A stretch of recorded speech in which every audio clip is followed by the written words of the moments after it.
Hey guys, I'm back. I've been trying to think up a tag for all my YouTube. Am I yelling? I've been very peppy lately because I've kind of come out of a depression that's gone on for a little bit too long because way too much crap happening.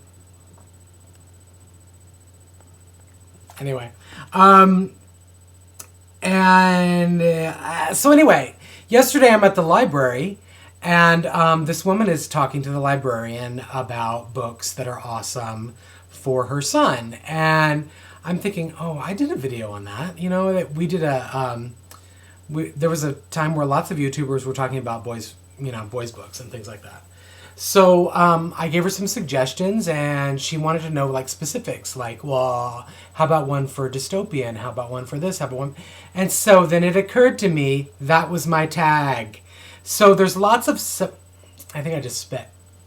There's lots of subgenres popping up in YA literature, fantasy, realistic, whatever. And I tried to make a list of them, and I don't know that I've been all inclusive. So when you do your, God, can I stop touching the table? When you do your tag, and if you've clicked on this and are watching it, you have been tagged and are responsible for following through with a tag. But when I made my list, I wasn't sure. I tried to be comprehensive, and you need to be comprehensive too. Whatever I've missed, put it in there. So, and they're alphabetical, although there's absolutely no way I could find genres for all the letters. So let's just start with A. There seem to be a lot of angel books out there. So in terms of a recommendation of an angel book, I'm going to go with Cynthia Hand's Unearthly. Not only is it an awesome cover, but I've heard really great things about it. I haven't read it. But, you know, whatever. This is the tag. This is how it goes. Apocalyptic.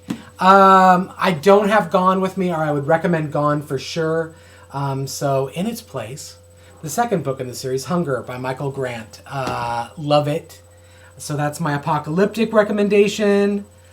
My contemporary romance recommendation is Anna and the French Kiss by Stephanie Perkins.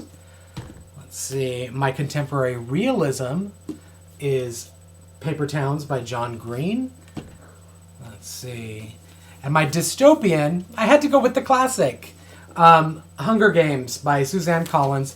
I know there's a lot of dystopian out right now, but that was sort of the forerunner, it feels like, for the subgenre to be popping up. Fae as a subgenre, fairies, things like that.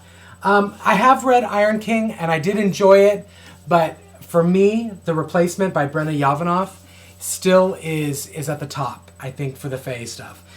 What I like about it is that it veered a lot. It veered quite a bit from the lore, and it was just kind of, it had a horror feel to it.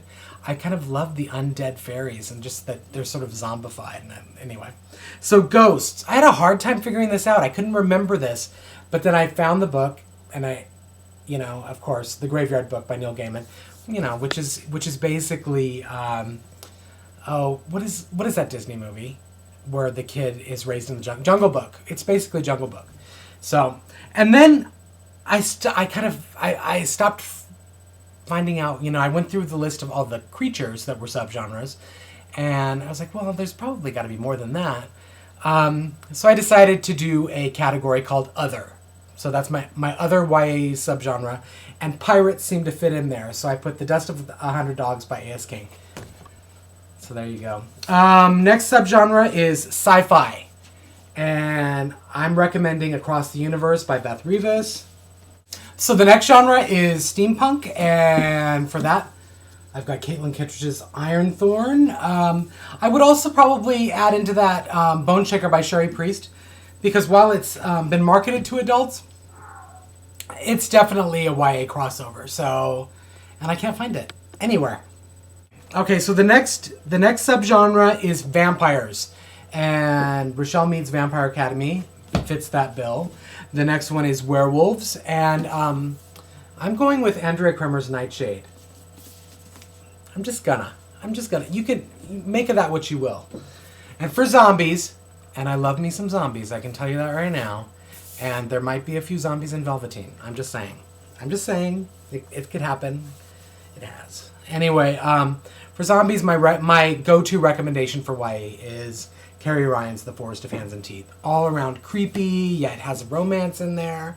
And what I love about it is she wasn't afraid to stay true to sort of zombie fiction standards, which is that when you've got a zombie apocalypse going on, a happy ending is rare. Very much rare. That's not to say that I wasn't happy at the end of it, because I was really pleased. So I love that book.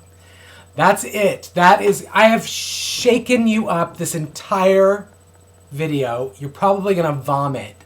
But anyway, that's the tag. It's the YA subgenre recommendation tag.